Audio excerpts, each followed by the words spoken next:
There's me. There's that guy. And there's this guy. We found him outside. We decided to bring him in. We found him outside.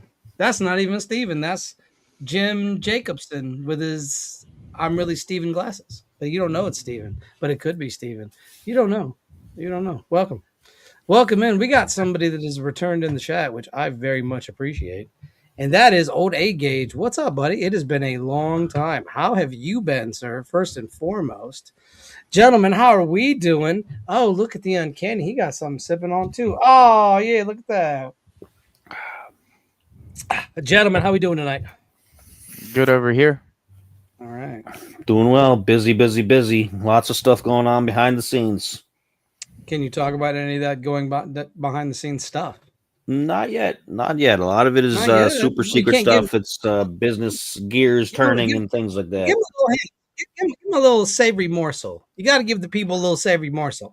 I don't know. I think I'll save it. I think I'll save it. No, give him one. You got to give him one. You got to do it for the Empire. Give him a little something to whet their appetite, as it were. Give him a little something.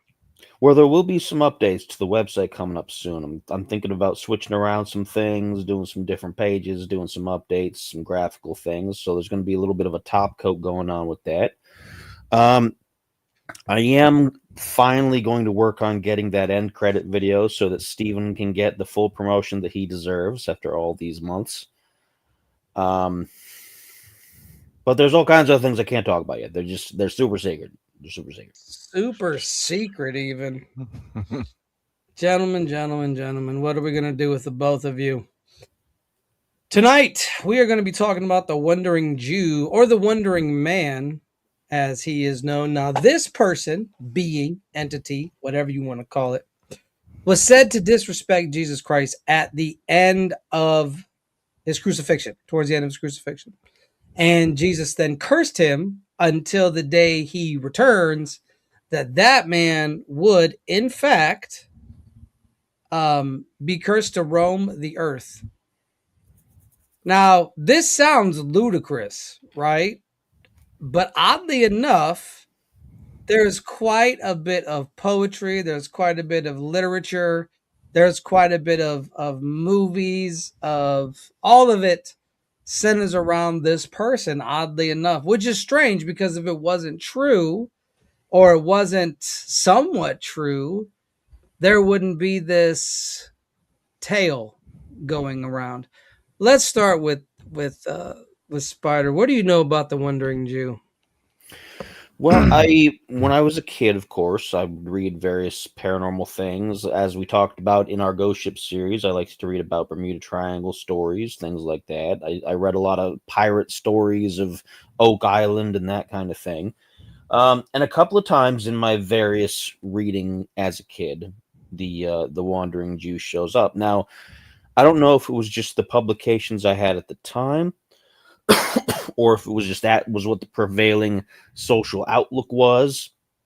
But as we're going to get into, I'm sure, there are multiple sides to the legends. There's many that are positive, there's many that are just like intriguing, and there are several that are negative, spread by people a little bit unscrupulous. A lot of that came out of certain times when the world was not very favorable towards Jewish people. And so a few of the stories that I read as a kid were the boogeyman type, about how the legends were that he would sneak into villages and poison your wells and do different things. And, you know, unfortunately, that's a common thread that people throughout history have used against Jewish people in general, which is pretty sad. You still got a lot of that today.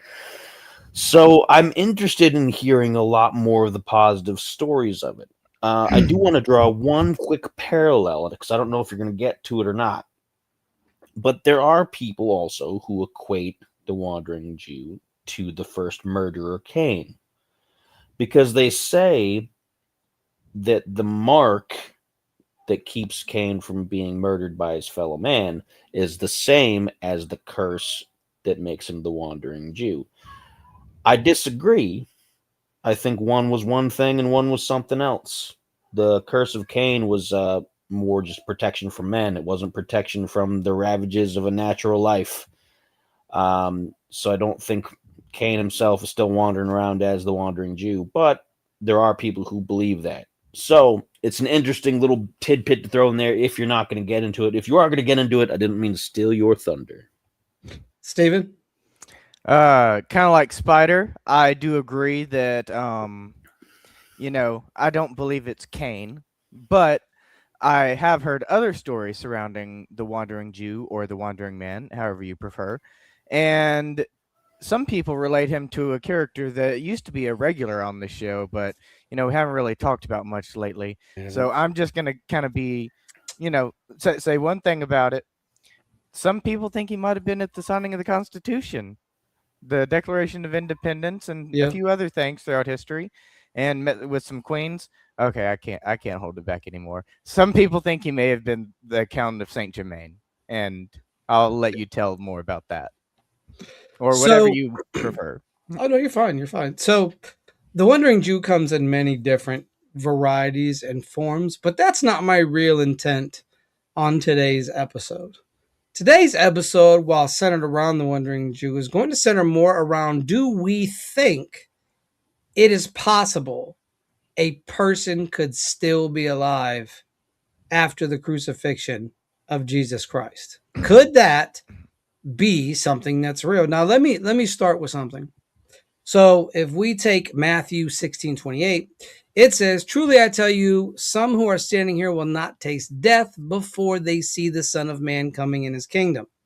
Also, verily I say unto you, there be some standing here which shall not taste of death till they see the Son of Man coming in his kingdom." Now, another one, which is a very interesting point, and this is from John 21:20 through 23 of the KJV, which is the King James Version of the Bible. "And Peter, turning about, seeth the disciple following whom Jesus loved, who had also leaned on him at the supper, and said, Lord, which is he who betrayed thee? When therefore Peter saw him, he said to Jesus, Lord, what shall we do?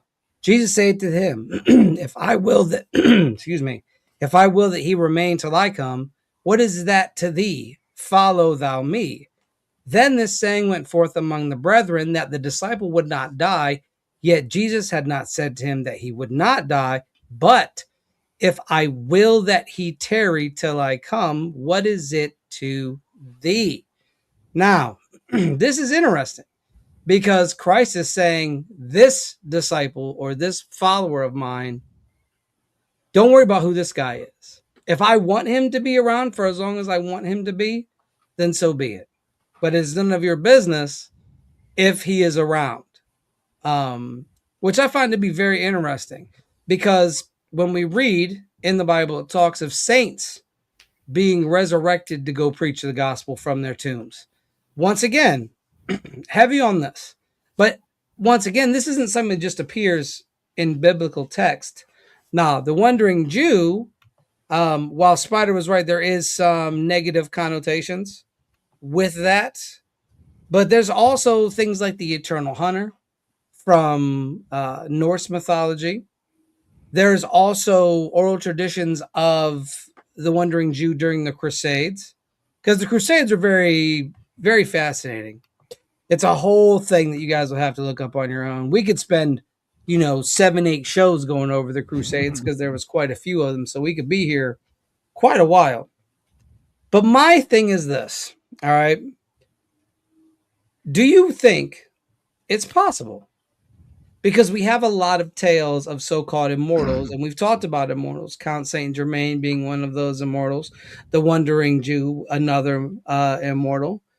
Are we thinking that maybe it's possible? Because how many legends have that person, that being, that entity that is stuck wandering the world until either the world ends or their designated time is up? What do you think? Steven, what are your thoughts on this? Is this a possible thing, and why? I'm gonna go full tinfoil hat conspiracy on this one, and we know about the theory of the Anunnaki and how they may have created early humans. Yes. So I'm not exactly sure how that lines up with the timeline of Jesus per se, but what I've always wondered is, maybe the Anunnaki had highly advanced technology comparable to what we have today, if not even more advanced. And what if Noah's Ark in that story was actually symbolic of something similar to a DNA harvesting? And they didn't actually have two of every animal, they had two samples of DNA of each animal, and they have some sort of machine that can mass produce them biologically because they're advanced alien life forms. So science fiction fully on the table here. And they had a CRISPR-like machine. And if they had something like CRISPR, we have an immortal jellyfish that can revert its life cycle. The Greenland shark can live 300 to 400 years. So all we have to do is isolate those particular genes in those particular animals, and we can give humans whatever those particular skills are, including tardigrades with the radiation resistance and everything else. So I fully believe with CRISPR technology, if you want to go, full tin hat conspiracy theory with it and believe that the Anunnaki had CRISPR technology, then it's fully possible that Jesus was potentially an alien with Anunnaki technology who was able to make people immortal if he so chose. Or he could have been a spirit of pure light in some belief cases. They believe, in spirits of pure light and aeons and stuff like that, and Gnostic belief systems. And they, if that were true, then perhaps Jesus, as his, enlightened self, was able to make his will reality simply through his belief system. Okay. All right. Spider, what are your thoughts? We know and we've talked about various records like the King List and even older sources very similar from Mesopotamia, the Mesopotamian kings previous to the Egyptian king lists, that talked about very advanced lifelines, like the number of years being unimaginable to us. Like we think, oh wow, they got to be 120 years old. That's the oldest person ever recorded or something like that. And we see that as a huge deal. We're used to people passing at 60, 70 years old. It's commonplace. And that's supposed to be a good, healthy lifespan these days. We're supposed to assume that 60, 70 years old is you lived a pretty long life nowadays compared to the old days where you might not live past 30 or 40. And while I'm not going to discount that, you have to wonder just how much of those king lists, if anything, was really embellishment. Because the planet was different, the diet was different, humanity as a species was different. And I'm not saying necessarily that everybody was Neanderthal, everybody was this, everybody was that, and they weren't all modern man yet, but the species change over hundreds of thousands of years. And it's kind of silly to assume that we've been the exact same DNA structure, the exact same type of human for the entirety that we've been on the planet. So you have to take these things into account. Does that mean that people can theoretically live forever? I think that's a bit of a stretch. But I think someone, if they knew what they were doing around the time and they were able to adapt to the changing conditions of the planet, and they were able to monitor their health and not get themselves into fights unnecessarily, not get the wrong diseases unnecessarily, just be absolutely as careful as you could with things, then you might last an awful lot longer than we give you credit for. And one of those people, if those king lists were correct, 1,000 years or 100,000 years reigning as king, even at a reduced lifespan, is still a lot longer than 60, 70 years for us. Still a lot longer than 130 years. So just how possible is it? It's hard to say. I'm not that much of a scientist that I can go through and pick out the strings and the DNA, the various pieces, parts that would make it work. But I can't say it's impossible. If somebody was dedicated enough, I think somebody could manage it. And again, I don't think they would manage to live forever, but I think they could make one heck of a run. So, what I do want to say is the concept of the Forever Man isn't anything new. The Forever Man's been around a long time. Let's just refer to it as the Forever Man because there's so many different books that talk about a wandering person, right? just tolling from this one end of existence to another end of existence unceasingly until either the apocalypse happens or the being that lets them die, right? Now, you brought up a good point, and I want to add on to this point. You discussed the Sumerian king tab, which I was going to bring up previous, but I was like, you know what? Spider brings it up like I bring up Zoroastrianism. So at some point, we're going It's to my bring bread it. and butter over there. It's That we both have our bread and Mesopotamian butters. butter. Yours is Sumerian bread and butter. Mine is Zoroastrian bread and butter. It just is what it is. The concept of the king's list, the flood, because the flood is when the king stopped living so long. And in the Bible, it talks about man stopped living so long after the flood. So post-flood, man doesn't live that long. Now, the one thing that always will age us, it isn't time. Time isn't a real thing. We have made time a real thing as human beings. That's just what we've done. But what it is gravity. Gravity is what ages us. Gravity takes its toll on our bodies because that's how we age. It's the gravity on the planet. It doesn't help. I would be interested to see what the gravity, what the oxygen levels, because it's a bevy of things why we just can't naturally live a long time. Our oxygen's different, our gravity's different. It's a plethora of things that sort of take us through our life cycles, right? So some things like oxygen tanks and things like that can help with the muscles, can help with things. It's almost like the Dragon Ball Z chamber that they had. They have these. They're expensive, but they have them. So keeping the body from rotting, right? Because cellular breakdown is a real thing. That's what happens. The cells in our body start breaking down as we age, right? Entropy. But due to gravity. A lot of it is due to gravity. Now, am I not saying things pass, right? Yes, of course. There's still a time frame on that. It's not just we're stuck here, right? But that's the moving of the solar system. That's the moving of planets. That's the moving of the way things are, right? But in terms of like, well, this planet has got a couple more hours before I'm going to get mad at it, Planets don't judge time. Animals don't judge time. We're the only beings that judge time. But what it is gravity, right? Gravity over time will wear you down. I mean, that's what it's meant to do, cellular breakdowns. Okay, so tinfoil hats on because we're all tinfoil hatted up, right? If our planet is different, because there is I've talked about this before, but I forget the name of it, but it is a book about Adam and Eve, but it's a book about how when the flood happened, the pole shifted.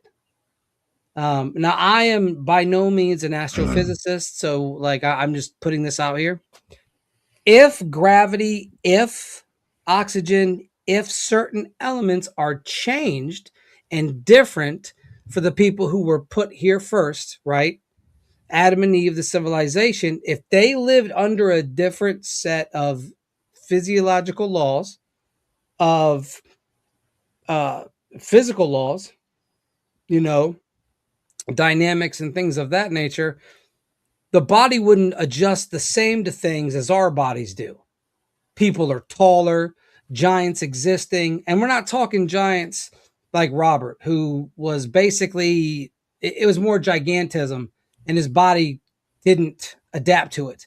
But you have giants in folklore, you have giants here that knew how to run, knew how to fight, could jump, could chase people down, did things that we do as people that are much shorter than them. You got 13 to 16 foot people, right? So I think those are a lot of remnants of the pre-flood era, in my personal opinion. I don't have any proof. It's just hypotheses with me. But I think that when you go into something like the Sumerians king list, like Spider said, and then it hits a point where all of a sudden people are dying quicker. They're not living 50,000 years. They're not living 75,000 years, 40,000 years, 10,000 years. These people are living like 105 years, 150 years, which is interesting because why is this split here? What happened here to cause the ages to change? And I think personally that in this case, the shifting of the poles had something to do with that. Because we've never experienced a shifting of the poles ever. Hopefully we don't. That would suck. We'd pretty much all be dead. Probably in the Um, next 4 or 5 years, I think. but what I think is the earth changed so drastically because of the flood, because things happened like that, or because you want to say it's terraformed, either or, that people had to live differently and they had to adapt differently. Because the Garden of Eden was something that probably was all over the planet, not just in one segregated location, but if it was in one segregated location, it would act as a garden, right? It would act as a place where you would get fruits and vegetables and things like that, right? Adam and Eve were basically workers. You had food that probably was delivered out to the other civilizations that existed at the time because they did. Genesis 1:6 says, make mankind in our image and in our likeness. Mankind, not Adam. That's a whole nother topic for a whole nother time. What I think personally, in the terms of a wandering Jew or Casca, Casca is the fictional version of this, and he's Longus, who stabs Christ in his side, and so he's cursed to wander through Earth. And there's a lot of great fictional books about Casca. The concept of the wandering Jew, as Spider said earlier, has some nefarious principles behind it. It's a diaspora of sorts, with the wandering Jew representing to meet or the wandering of the Jewish people to different lands and negative connotations. But to back into what we were talking about a little bit here, when you have these beings, people, and like me and Spider know, we know our flood histories, right? Whether it's Upishtim, I think I said that right. Yep. You know, aka Abraham, right? Abraham. Or was that Noah? That's Noah. Upishtim was Noah. There was Mesopotamian Noah. The other the one previous was Abraham. Babylonian specifically. Right.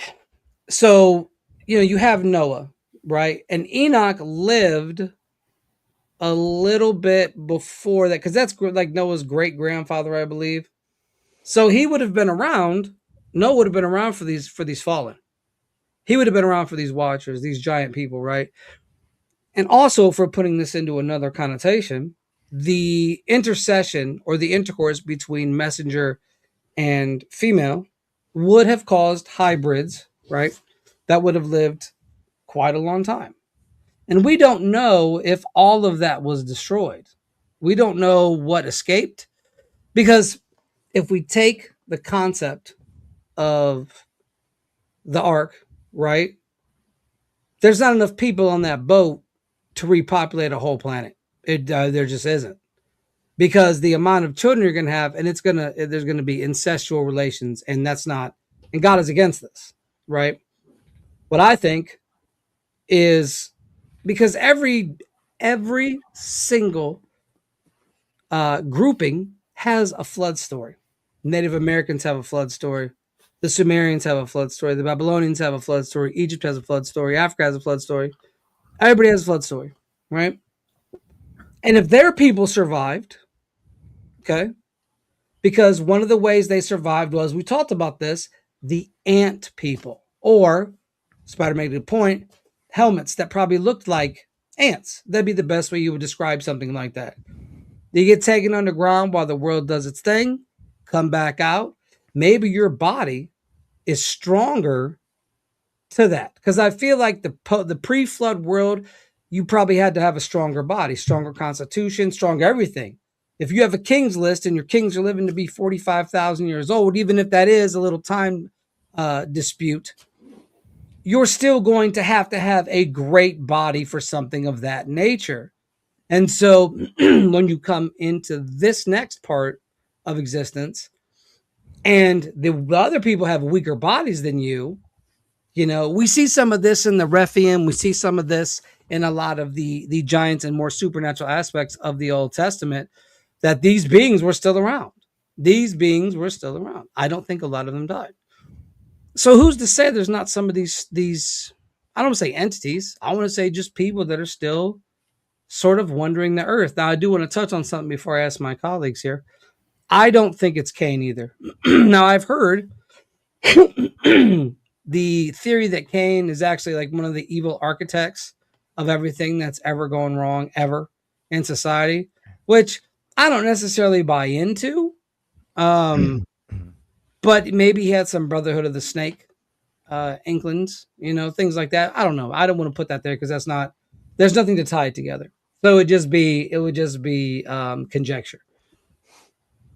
That being said, what are your thoughts on the possibility of people surviving the flood, having a better constitution, a better body balance, going into a weaker world, right, where people like us have to survive? What are your thoughts that that's a possibility that, once again, bringing the Wandering Jew back into the forefront here, that Wandering Jew was still wondering, that maybe it wasn't just at the crucifixion, but maybe this is something from another time, a time that we can't bring back or find any record of, that we can get. Now, I'm sure if all of us went over to the Middle East, sure there's things that we could find that a certain person, we won't say his name, but the guy in Egypt that none of us really are a big huge fan of, might have some things there. I think there's something there. I'll start with Spider. Spider, what are your thoughts? Do you think that a person or a being, giant, Nephilim, whatever, could in fact survive the flood, first of all, and then get into our dynamic and live a long time, almost forever? Let's start by kind of boiling this down to as much practicality as we can and as much historical fact that we can from a strictly biological perspective. Okay. Now, this touches on a story that's come out recently that I was really interested in, because this is a theory that I've put forth many times. It's come out, and there was always a little bit of evidence of this, but now there's been a lot of definitive supposed proof because of fossil records and things that various prehistoric human species were more friendly with each other than we assume, friendly to the point of intimacy. Now, the big deal that came out was that Neanderthal would breed, like male Neanderthals would breed with modern man women, which was an interesting kind of, it's a bit of a parallel with the story of the Watchers. And while I know not everybody here is going to completely be on that theory with me, and that's perfectly fine, because it kind of goes against the religious aspect of it, it does propose an interesting thought project. These are two different humanoid species, close enough to be considered human, more or less, I think. I consider Neanderthal to be human. I mean, some scientific people are purists and they say, no, they're not. They're an entirely different species. But I see them as humans. Same with Cro-Magnons, same as some of the supposed hobbit species that was discovered. But their genetics are different enough that they're different species, and they live differently. They have different lifespans. They are immune to different diseases. They have different capabilities and different strengths. Now, on the one hand, you might get one species mating with another, and then you get a bunch of just mutated, just things don't work right. Things are not like they're supposed to be. They look like monsters. They look like creatures. They Minotaurs. look like the Minotaur. They look Yeah. like Medusa. They look like giants because they get giantism or something like that runs rampant, But on the other hand, the way the genetics works, there's always that chance that you get somebody extraordinary. Somebody that in all appearances could pass for either one of those species, but is better than both of them. They're stronger, they're faster, they're smarter, they're healthier. They don't have to worry about the same diseases. And this is just a small example. If you follow this kind of idea throughout this time period, and with the flood myth, a lot of that is connected to the end of the last ice age and the melting of glaciers and things like that. Again, if we take religion out of the picture, but not to be insulting towards it, just to look at it straight from a biological viewpoint, it's not far-fetched that these kind of unions could produce a person who, again, was just an extraordinary person, whose lifespan we can't even begin to guess at. It could be just a few years longer than ours. It could be a couple hundred years longer than us because they're just inherently a better genetic specimen than we are. And I think that's a good place to start with these kind of things because as time goes on, this is where the stories come. This is where the legends come because oh, did you see that guy he lifted that huge boulder and it didn't Yeah. bother him at all and he saved these people and he did this thing and they're still around maybe 10 years, 20 years. So the children of these people will tell their children, hey, you see that guy over there? He's famous. He did this great heroic thing. He's a hero. And he doesn't seem to age like the rest of them. And then their children say the same thing. And then maybe the person gets tired and they leave. They're like, you know what? I've been around all these people and I'm going to go live by myself for a while. So then it becomes more of a myth. Do you remember that guy that used to live here? He was just he did all these great things. And he starts getting a longer and longer lifespan. So I think it's a combination of all those things. So you think it's a game of telephone at some point? So at some point, yeah, because I don't think as extraordinary as it would be for somebody to live up to 1,000 years, knowing what we know about ourselves and about, for example, just us and Neanderthal and whatnot, I don't know if that exact union of genetics is going to create somebody who could live for 1,000, 2,000, etc. years. I could be wrong because I don't know. Of course. We don't know. We don't. The genetic code is still, regardless of how much we've mapped of the genome, it's still a mystery how some of these things work. We're still figuring out this fires off to cause this cancer. This fires off to cause Alzheimer's. But this fires off to cause cellular regeneration. Why doesn't this work when that doesn't in this particular person when it does work in that person? What's special about them that isn't special about this person? Every single person has unique DNA.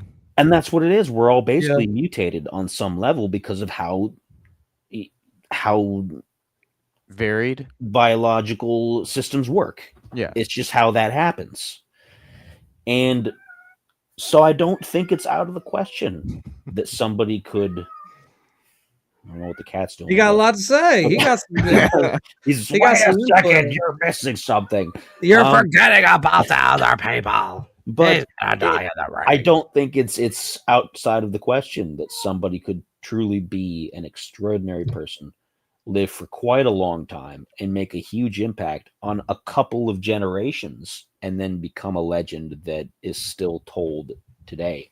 And there might be people like that being produced today that we don't know about that will live into the next 2 generations, but they're just quiet about it.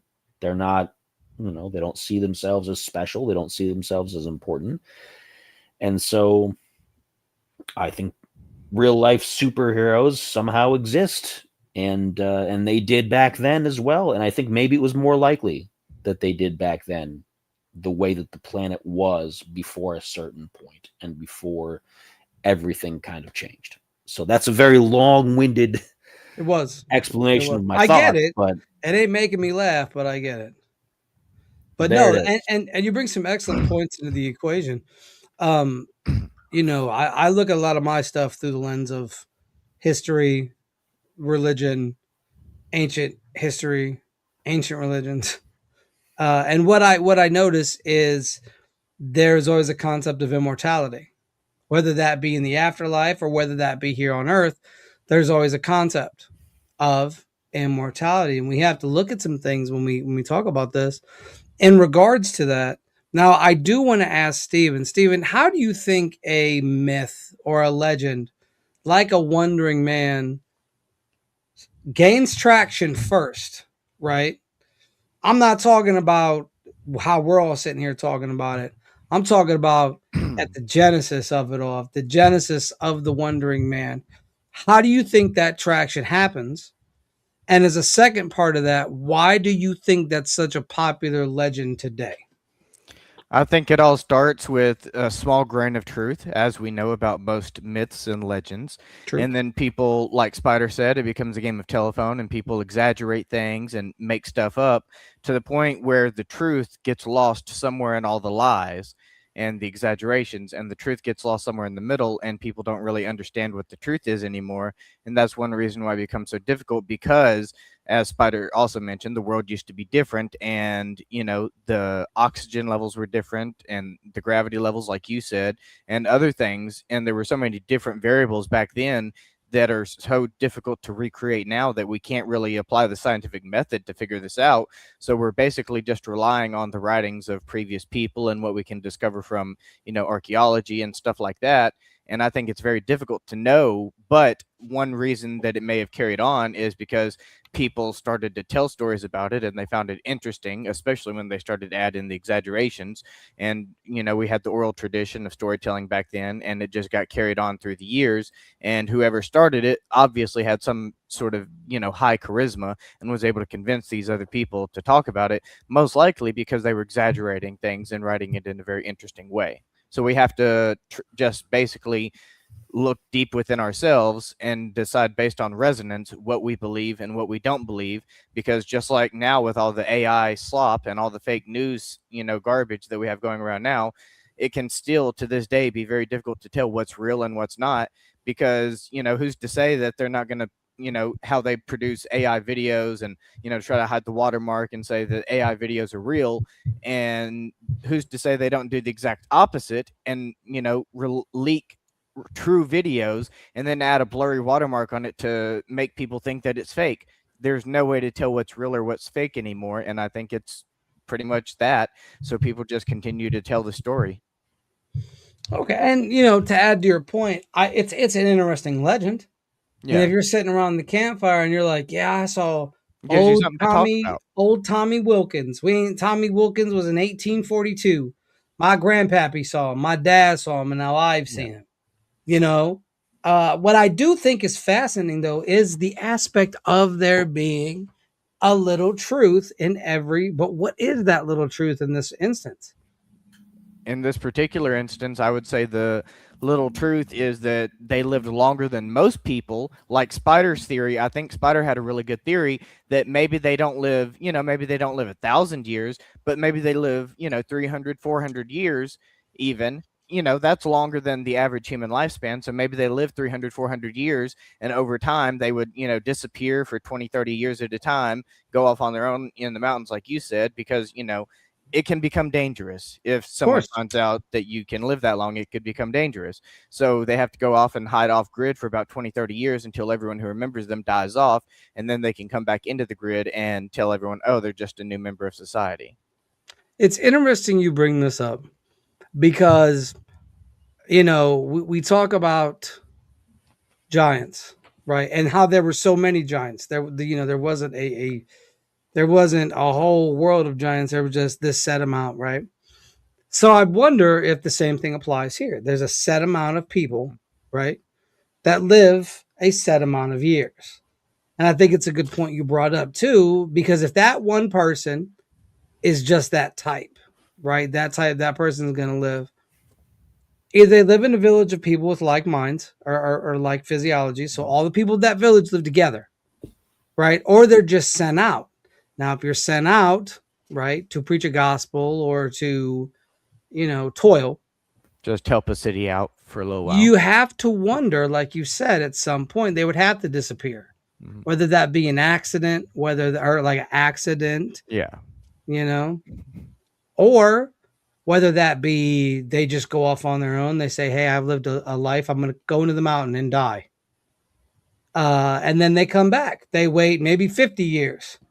Tell everybody that would have a conscious record of who that person was would be passed, or they wait till that civilization is wiped out, or they go to a whole nother civilization completely, and they're able to mask themselves. They're able to guard themselves. I think things like that are very interesting notes to make, because if it's the same being going from civilization to civilization to civilization, that being has to be a remnant of some time. It has to be in an era where that was possible, because not everybody has this. and I hearken back to the giants. Not everybody was a giant. There was enough. So maybe it's the same situation. Maybe there's enough. Maybe there's enough of these types of people that have existed where they get that moniker, but it's so wrapped up in myth that they just start putting extra stuff on top of it. If somebody's been alive for 300 years, you might start adding some stuff. Yeah, they lived for 300 years because, and they can go out and murder a moose, right? There's legends that are added right on top of the already existing legend. Because if Spider could live 300 years, right? I'm going to add some things to that. I might be like, yeah, I saw him stick his head out of a car once and hit his head off a street light. You know what I mean? And he was just fine. Head hurt a little bit, but he was still good to go. So that's something that I have to wonder, because if they're like the Giants, there wouldn't have been a lot of them. They'd have been part of a race. And that race, after a while, dies off. But it lives long enough to spread a legend. Tartarians in the mudblood. Another thing too, just quick to drop in, is that unfortunately we also have a couple of times throughout history where we have gone out of our way to identify specific individuals that were special and to get rid of them because they were special. Yes, that's exactly what I was referencing. The Spanish Inquisition, for one. Yeah. If you had an unnaturally long lifespan, you were suspect. Salem witch trials, same thing. Facts. These are just the most popular versions of this activity that have happened throughout history. And that's very unfortunate, because we could have a lot more instances of these differences, of these extraordinary people, or at least even just their relatives, or somebody who could have produced one of these extraordinary people and advanced those particular qualities through their bloodline to the rest of us. But we've, throughout history, historically been ignorant about it and seen them as a threat and exterminated them anyway. So there is that. We were told they were a threat so that we would exterminate them from whatever powers that be at that time. You know, these people are bad because they've lived a long life, or because they know how to naturally heal somebody based on, there you go, that's it, the earth, based on plants, based on tree bark, things like that, animal fat, so you have to wonder if, because of those things, because they retain knowledge from the old world, which I 100% still believe the old world is pre-industrialization of the world. So I think that's when the most uncanny things existed. The Rife machine. Well, I mean, there's so many things that just... We could talk for hours about that alone. Right.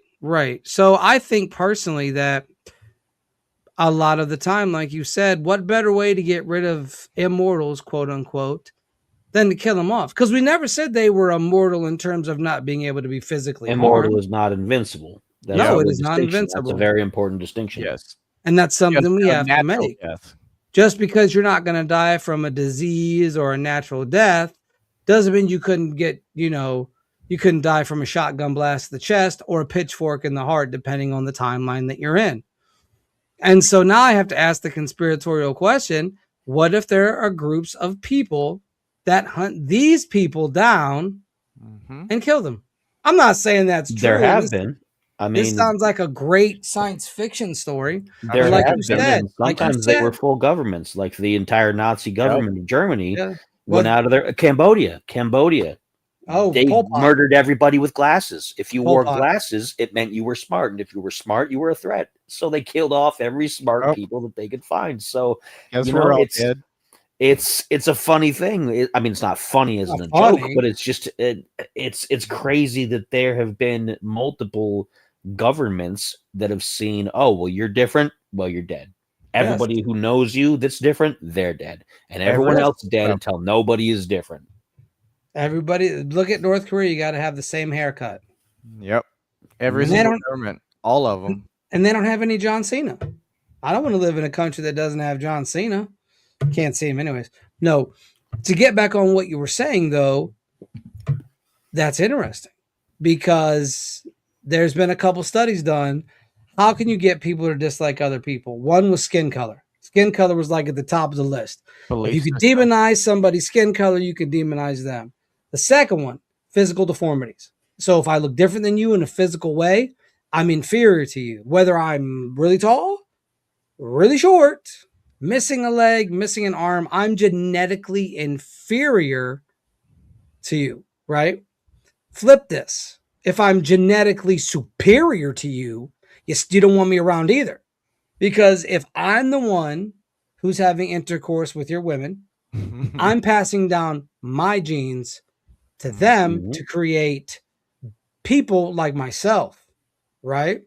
And if you're of the mentality that you're superior, if you see somebody that is 1000% more superior than you, you're going to want to get rid of them. You don't want to Get keep your those buddies types together, of people load around. up the truck, and let's see if we can take Yeah. them downtown. Yes. And that's 100% what it is. You get your neighbor to say, listen, I know we haven't gotten along in a while, but here's these people, and they're living for 300, 400 years. My pappy wrote pictures down in a book of them, and they all live on that mountain. Let's go kill them. All it takes is a couple groups. Go out there with pitchforks and fire. Like I said, immortal, not invincible. Two very distinct things. So I think in that regard that people who lived, and I don't think it's impossible that people live 300, 400 years. I don't think that's impossible whatsoever. I think our diets, I think our atmosphere, I think the way the world is now is the reason why we don't live 300-400 years without assist from CRISPR and things like that. Why we just don't naturally live this long. But I think it's highly possible. Before industrialization, before the pollution, before the 5G towers. No, I'm just but you get what I'm saying. Before all of these things that sent out signals, that sent out radio waves or pollution, you have to wonder what the earth was like and what people were like, flora, fauna. We've all heard the giant spider, right? People are like, well, if it didn't have, you got to have high oxygen for a giant spider. Well, we did have high oxygen. Yeah. Well, We had extremely high oxygen. if the planet, if the poles are flipped, it's going to be a different set of circumstances. Yep. And that's the thing.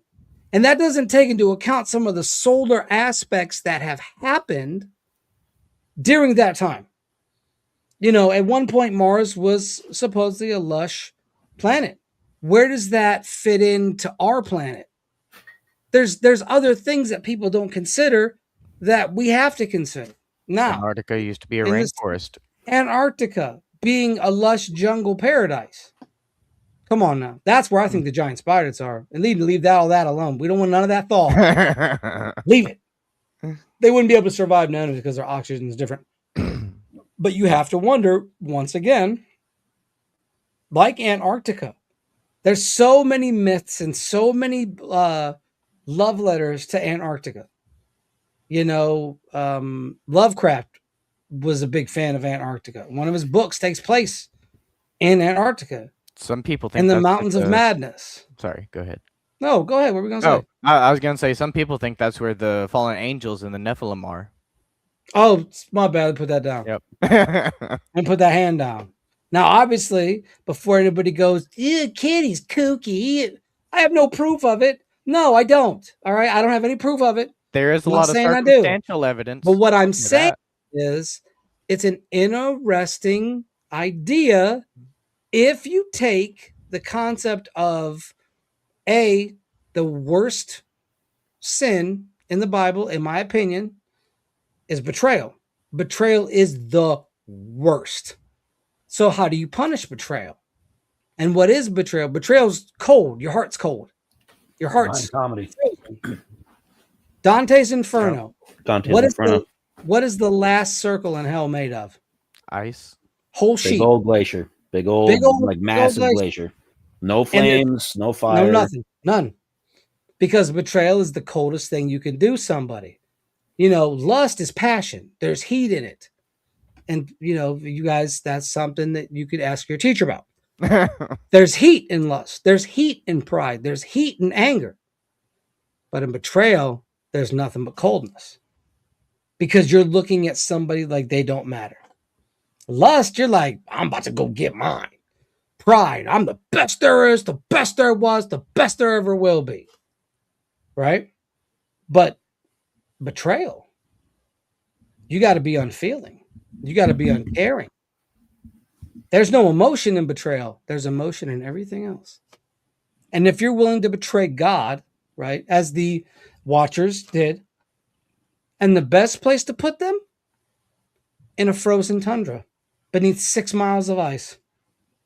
It says in the book of Enoch that they are locked in that chamber till Judgment Day. That cat knows. He can't tell me, but he knows. That's why he was meowing so much. He wanted to Yeah. warn He us. wasn't the one that was meowing, though. Anyways, I did go on kind of a tirade, but these are things that I think about when I think about immortality. When I think about a person wandering the earth, right? Because it's very vampiric too, right? Vampires are very similar situations. You get bit, you're stuck. Unless somebody stakes you, or you go out in the sun, or your blade. Okay? Or your blade. But the old vampire, same basic concept. Doomed to walk the earth because they were cursed by God. Dracula was cursed by God. Left to walk the earth forever. And it's not too much of a hop, skip, and a jump into the Wandering Jew. Was the Wandering Jew a vampire? No, I don't. Not at all. Vampirism is a different aspect to me. I think it's more of a disease than it is an affliction. Or like immortal does not necessarily equate to undead. Yeah. That's another good point. Or invincible undead, because they're not invincible either. You just got to know how to kill them. Double tap. Anyways, show's about done. We did some chatting. Everybody thought this was going to be about that event, but everybody does the event. Nobody does the meat and potatoes as to why that is a possible thing. And we did. We broke it down today for you because we care about you out there, everyone. We love you guys. The cat loves you. He's waving too. That's what's up. Dancing a little bit. Dancing, dancing, dancing, dancing, dancing, dancing, yeah. He's thinking about clawing my face off right now. I would too, to be fair. To be fair. Look at this. It's like his kid. Could be you little babushka. All right. Closing thoughts. Steven, what are your thoughts on the Forever Man? I definitely believe it is 100% possible, even if not through CRISPR. Then I do believe that, belief holds a very powerful system in this world. And regardless of your personal belief system, I do think that a massive conflation of people, like over 1 billion people, because there's so many people on this planet, it has to be at least 1 billion, because even that would only be 1/7 of the population.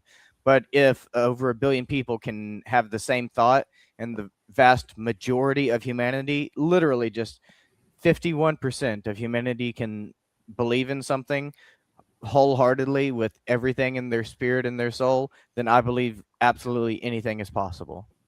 Excellent. Excellent. Spider, thoughts to wrap up the Wandering Man? I have a very similar comment. We know that extraordinary people have lived throughout history. We know that there have been people that have done things that should have been impossible. And I think the only difference is the length of time. I think right now we're dealing with stories of people that were long before us that did great things, that did amazing things, that did those for a very long time. And I also think that there are people like that today that we just don't know about, that are out there doing some pretty fantastic, extraordinary, near godlike things. But they've seen how society is. We don't like that kind of thing in our coffee shops. We don't like that kind of thing in the middle of the streets. You better keep it under wraps, you over there person. So you don't hear about it in the big news so much. You don't hear about it on the front page. But the people are out there quietly doing their thing. And I think somebody out there is probably going to make it to 200-300 years, and we'll never know. Because they're just doing their thing, keeping quiet, letting the stories tell themselves. It's a very good point. Because especially in this day and age, if I was able to live 300 years, I would tell nobody. And dangerous. We'd have to wonder too if they have to be with their own, right? They can't fall in love with regular people because they can't have regular love lives. They can't have friendships. They can't have this. There might be people that work on an oil rig, you know, 6 months out of the year, you're there working with other people. The other 6 months, you're gone. Mm-hmm. You can make up fictitious stories about yourself and, move on. Say, oh, he moved on to another oil rig. That's what they did for Man of Steel when they rebooted Superman. And it sounds Great like, movie. oh, it's Superman, whatever. But Great movie. think about it. Yeah. That's exactly the situation that somebody with that kind of ability would want to do. Yeah. Yeah. Because once again, you want to disappear. So you want a job that's going to enable you to disappear. Logging, right? You go out. Oh, we don't know what happened to him. He just disappeared one day on the job. He went out in the woods and he never came back. There's nothing you can do. Mm-hmm. What are you going to go out in the woods? You can't go out in the woods. And You you'll don't never know the recognize him if you see him later because he'll have the glasses on. Yeah. Like Steven. I didn't recognize Steven. You put the glasses on and it's a total Just use complete infrared disguise. satellite. Wouldn't work. If their physiology isn't the same, they may not be able to show up on that sort of a thing. All right. Because your physiology would be different. If you can live 300 years, things are going to be better for you. Yeah. So that's it. That's all. That's all there is. There's no more show. The show's over now. The show is done. I hope you guys enjoyed us on our new time. Just kidding. Our new day. Yeah. Yeah. Our new day of Saturday. Yeah, that's right. You're going to see us every Saturday sitting here talking all the talk we talk for an hour long every Saturday night. You're going to love it. It's going to be like the Ghoul or the Son of Ghoul or Svengoolie. It's like those monster movies. And we're all monsters.